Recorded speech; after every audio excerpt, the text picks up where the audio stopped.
नमस्कार। आज की क्लास में अपन पढ़ेंगे राजस्थान के महल, मीनारें और स्तंभ।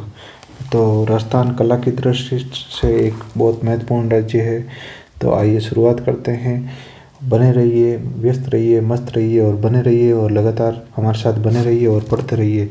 तो ऑलवेज बी पॉजिटिव और अपने काम के प्रति सकारात्मक रहें और ईमानदारी से कार्य करें। तो शुरू करते हैं। विजय स्तंभ। विजय स्तंभ कहाँ है? चित्तौड़गढ़ में। कहाँ पे है? चित्तौड़गढ़ में है। ठीक है। इसका निर्माण किसके द्वारा? कुंभा द्वारा निर्माण महाराणा कुंभा द्वारा निर्माण करवाया गया। और ये वास्तुकला का मतलब एक अद्भुत नमूना है, जिस पर जैसे जो वीर सावरकर का है ना, अभिनव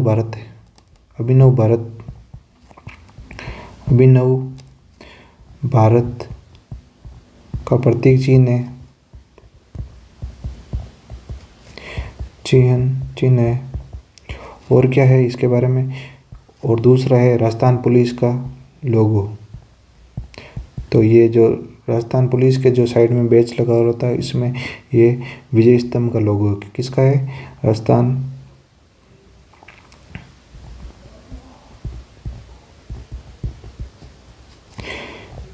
पुलिस का लोगो है इसमें लगा हुआ, जिसमें जो चित्र है वो विजय स्तंभ का है। और सारंगपुर युद्ध की जीत के अवसर पर कब करवाया गया? सारंगपुर युद्ध हुआ था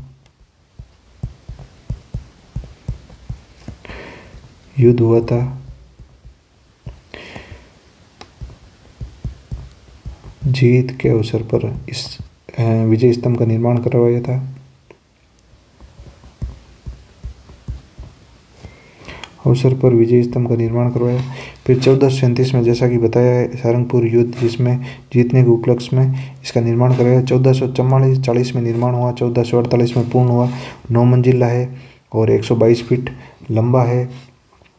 और वास्तुकार देखो ना, जयंता और उसके पुत्र नापा और पूंजा, 3 जन थे। जयंता, नापा और पूंजा। ठीक है। भारतीय मूर्तिकला का विश्वकोश है, डॉक्टर गत्रू जी ने इसका नाम दिया था और भगवान विष्णु को समर्पित है। कुतुब मीनार से भी बेहतरीन जेम्स टोड ने कहा था इसका नाम अन्य नाम है विष्णु ध्वज।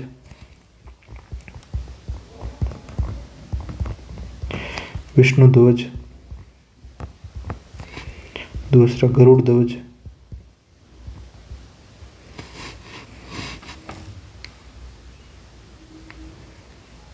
गरुड़ ध्वज भी कहते हैं इसको, और इसको मयूर ध्वज भी कहते हैं।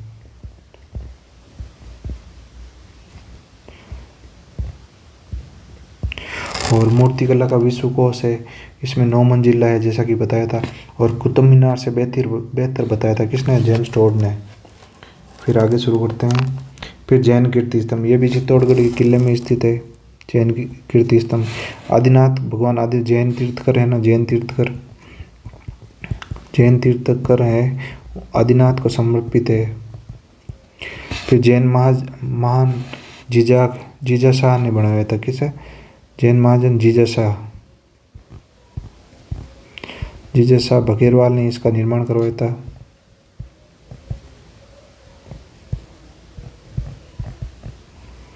फिर है निहाल मीनार, ये कहाँ पे है? ये धौलपुर में स्थित है। 1880 में, जैसा कि नाम है, निहाल सिंह ने निर्माण करवाया गया।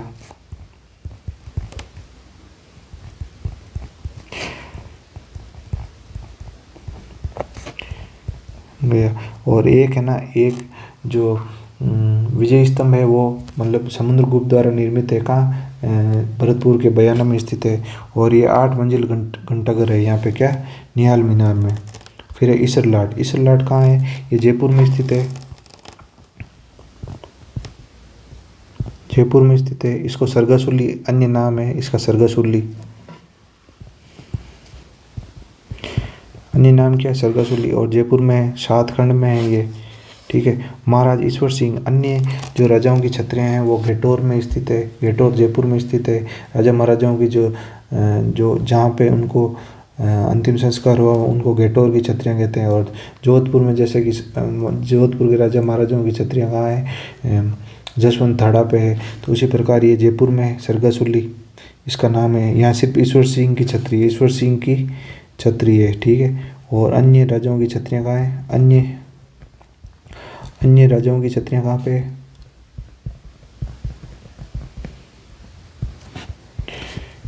की छतरियाँ कहाँ पे, ये घेटौर।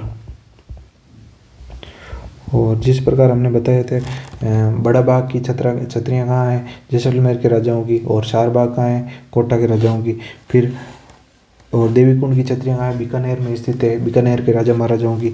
तो राजमहल टोंक में 1749 में, और मराठों से विजय के उपलक्ष्य में करवाया था किसने, इसरलाट का निर्माण ईश्वर सिंह। फिर ताजिया टावर ये कहाँ है, जैसलमेर में 5 मंजिला। फिर एक गुजर कालूदान की मीनार ये कहाँ है, जोधपुर में। गुजर कालूदान की मीनार कहाँ है, जोधपुर में स्थित है। और गमता गाजी की मीनार कहाँ है, जोधपुर में, ये भी। नहर खां की मीनार कहाँ है, कोटा में। और चोटिला पीर दुल्ले शाह की मीनार कहाँ है, पाली में। फिर राजस्थान में जो बावड़ियाँ हैं, बावड़ियाँ बहुत ही महत्वपूर्ण हैं और हर एग्जाम में लगभग बावड़ियों के बारे में क्वेश्चन पूछा जाता है। तो राजस्थान के जनजीवन में बावड़ियों का महत्वपूर्ण भूमिका है, क्योंकि ये अकाल राहत कार्यों के लिए और अकाल राहत कार्यों के दौरान जो वहाँ की जो जनता है उनको रोजगार देने के लिए भी इनका निर्माण किया जाता था।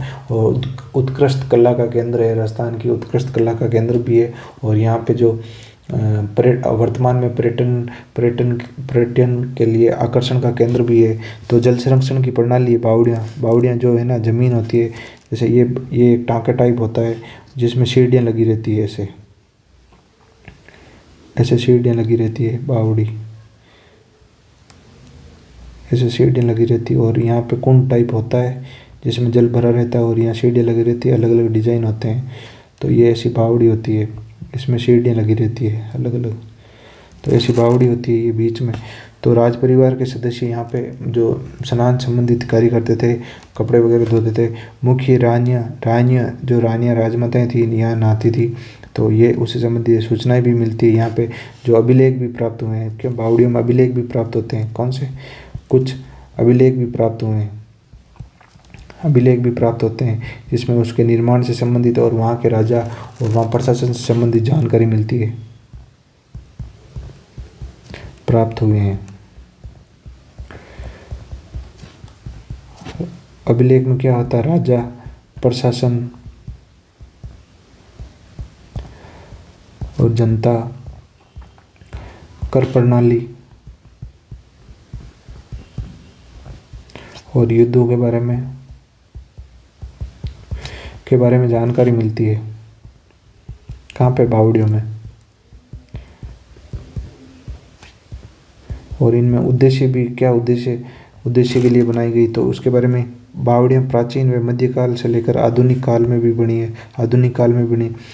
अपराजित पृच्छा ग्रंथ में 4 प्रकार की बावड़ियाँ बनाने का उल्लेख है। क्या, कौन से ग्रंथ में, अपराजित पृच्छा ग्रंथ में 4 प्रकार की बावड़ियों को बनाने का उल्लेख मिलता है। फिर मेघदूत की बावड़ी बनाने का उल्लेख मिलता है, भीनमाल के कलाकार है। फिर दोसा, देखो दोसा, भांडारोज की बावड़ी कहाँ पे है, दोसा में। भांडारोज की बावड़ी कहाँ है, दोसा में। ये देखो बावड़ियाँ जैसे कि मैंने बताया था, सीढ़ियाँ बनी हुई होती है और अंदर जल होता है। और यहाँ पे अंदर नक्काशीदार जो कलाकार वगैरह हैं नक्काशी वगैरह करके और अत्यंत सुंदर बनाते हैं, एक दर्शनीय स्थल की तरह। और वहाँ पे बैठने से आराम से शांति मिलती। तो आपको भी, जनता को भी घूमना चाहिए। और चांद बावड़ी, देखो भांडारोज की बावड़ी कहाँ है, दोसा में। फिर चांद बावड़ी कहाँ है, आबानेरी, दोसा में। और जैसा कि आबानेरी महोत्सव हुआ था, वो जो कहाँ हुआ था, आबानेरी, दोसा में। निकुंभ क्षत्रिय की राजधानी है, चांद नामक राजा का उल्लेख है इसमें। फिर मंगरेज की बड़ी बावड़ी है, 5 मंजिला बावड़ी है। फिर बूंदी में तो बावड़ियाँ हैं, बावड़ियों का अजायबघर कहते हैं, बावड़ियों का शहर भी कहते हैं। तो रानी जी की बावड़ी कहाँ पे है, ये बूंदी में है। बावड़ियों का सिरमौर है। और 1699 में रानी नाथावती, जो अनिरुद्ध है ना, उनकी पत्नी थी, रानी नाथावती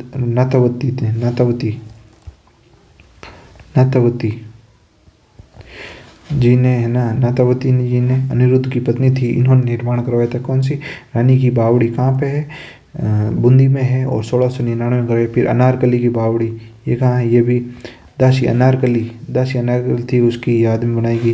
फिर सारबाग केसर बाग, ये कहाँ है? सारबाग केसर बाग की बावड़ी है, राजाओं का समाधि स्थल है। फिर शत्रुसाल के समय 64 रानियों की आहुति, अन्य नवलखा बावड़ी, गुल्ला बावड़ी, चंपा बावड़ी। फिर है जयपुर में पहले क्या था? मीणाओं का शासन था। फिर वहाँ के राजा वहाँ के जो राजा थे दुल्हे राय ने वहाँ पर मीणाओं के शासन को हटाकर वहाँ पे खुद जो इन्होंने कछवाओं ने खुद का शासन स्थापित किया। तो पन्ना बावड़ी कहाँ पे है? जयपुर में है। पन्ना मीणा, जैसे मीणा की बावड़ी आ गई, पन्ना मीणा कहाँ है? जयपुर में। मिर्जा राजा जय सिंह के काल में हुआ था। जैसे ये है बावड़ी, बहुत अत्यंत मतलब दर्शनीय है। और वर्तमान में इनका जो संरक्षण का जो इनके जीर्णोद्धार वगैरह उनके लिए सरकार द्वारा भी अमृत योजना, कई योजनाएं लाती रहती है। तो जीर की बावड़ी कहाँ है? जयपुर। तो पन्ना मीणा और जीर की बावड़ी कहाँ? जयपुर। फिर झुंझुनू में कौन सी? भूत बावड़ी, मेड़तनी बावड़ी, फिर खेतनों की बावड़ी। फिर भीलवाड़ा में कौन सी? चमना बावड़ी है, शाहपुरा भीलवाड़ा में है। 3 मंजिला बावड़ी है। महाराणा उमेद सिंह 1800 ईस्वी में निर्माण करे। फिर सीताराम जी की बावड़ी कहाँ पे है? भीलवाड़ा में। रामचरण जी की तपोस्थली, रामचरण जी जो कि कौन सी? जो रामसनई संप्रदाय है उनसे संबंधित है। रामसनई संप्रदाय जिसकी 4 शाखाएं हैं। कौन कौन सी? रैण हो गई, खेड़ापा हो गई, सिंहतल बीकानेर हो गई। तो ये रामसनई संप्रदाय से संबंधित है। रामचरण जी, इनकी तपोस्थली कहाँ? सीताराम जी की बावड़ी कहा जाता है। और रामसनई संप्रदाय तो अन्य जगह कहाँ पे है? रामसनई संप्रदाय ये कहाँ है? पहला है शाहपुरा भीलवाड़ा में, शाहपुरा भीलवाड़ा। दूसरी कहाँ है? रैण।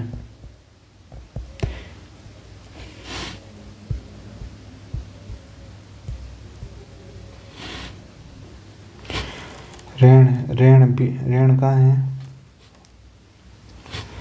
रैण कहाँ पे? मेड़ता। रैण नागौर है।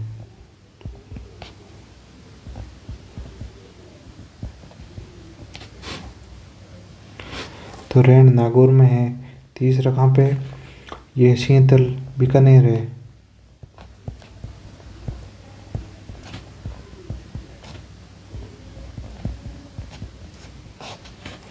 चौथा कहाँ है? चौथा कहाँ पे? ये खेड़ापा, जोधपुर। तो रामसनई संप्रदाय की कितनी शाखाएं हैं? 4 शाखाएं हैं। जहाँ पर जो रैण शाखाएं हैं उसके दरियाव जी हैं, शाहपुरा के रामचरण जी, इसके रामदास जी, और चारों शाखाओं के अलग अलग जो संप्रदाय हैं। फिर चौकी बावड़ी कहाँ पे? चौकी बावड़ी भाई राज बावड़ी कहाँ पे? ये सब भीलवाड़ा में। फिर बारह में कौन सी? बड़गांव बावड़ी है, पटरानी जादौन की याद में निर्माण करवाया गया। फिर औसत जी की बावड़ी, फिर तापसी जी की बावड़ी, फिर शाहपुरा 12 में। ठीक है। फिर डूंगरपुर की बावड़ियों के बारे में महत्वपूर्ण है। नौलखा बावड़ी कहाँ पे है? डूंगरपुर। आस्करण की पत्नी प्रेमल जी की याद में निर्माण करवाया। फिर केला बावड़ी कहाँ है? डूंगरपुर में। रानी गुमान कंवरी ने निर्माण करवाया था। फिर डेसा गांव की बावड़ी, ये भी डूंगरपुर में स्थित है। फिर जोधपुर में तापी बावड़ी है, हाथी बावड़ी है, चौहान बावड़ी है। राव जोधा की रानी चांद कुंवरी की याद में चौहान बावड़ी का निर्माण करवाया। फिर गंगा बावड़ी जोधपुर में, राव गंगा की। फिर है त्रिमुखी बावड़ी कहाँ है? उदयपुर में। उदयपुर रानी रामसरदेन की याद में राज सिंह ने 1652-80 में किसका इस निर्माण कराया? त्रिमुखी बावड़ी। मतलब 3 मुख है यहाँ पे, एंट्री पॉइंट है। बपर से रखकर राज सिंह तक की जानकारी, जैसा कि बताया था। बावड़ियों में भी कई सारे अभिलेख मिलते हैं जिसमें अलग अलग राजाओं के बारे में जानकारी होती है। फिर गोसुंडी बावड़ी कहाँ है? इसमें ना गोसुंडी शिलालेख की प्राप्ति होती है। कौन सी? गोसुंडी शिलालेख। इसमें जो गोसुंडी शिलालेख है वो प्राचीन जो है, इसकी भाषा संस्कृत है और लिपि ब्राह्मी है। और इसमें जो वैष्णव संप्रदाय या धर्म के बारे में जानकारी मिलती है। तो ये श्रृंगार देवी महाराणा रायमल की पत्नी निर्माण करवाया था। गोसुंडी कहाँ है? चित्तौड़गढ़ में। गोसुंडी का शिलालेख जैसे चित्तौड़गढ़ में। फिर सुखविलास बावड़ी शाही कुंड कहाँ है? ये करौली। सुखविलास बावड़ी कहाँ है? शाही कुंड, ये करौली में। बावड़ी प्रतापगढ़ में है, प्रताप बाव भी कहते हैं 1699। फिर सारड़ा रानी की बावड़ी कहाँ है, टोंक में। फिर हाड़ा रानी की बावड़ी कहाँ है, टोडा राय सिंह टोंक में। फिर विनोता की बावड़ी कहाँ है, चित्तौड़गढ़ में।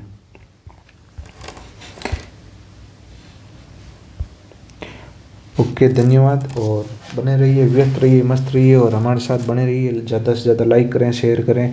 इसी प्रकार हम आगे भी टॉपिक भी लेते आएंगे आपके लिए।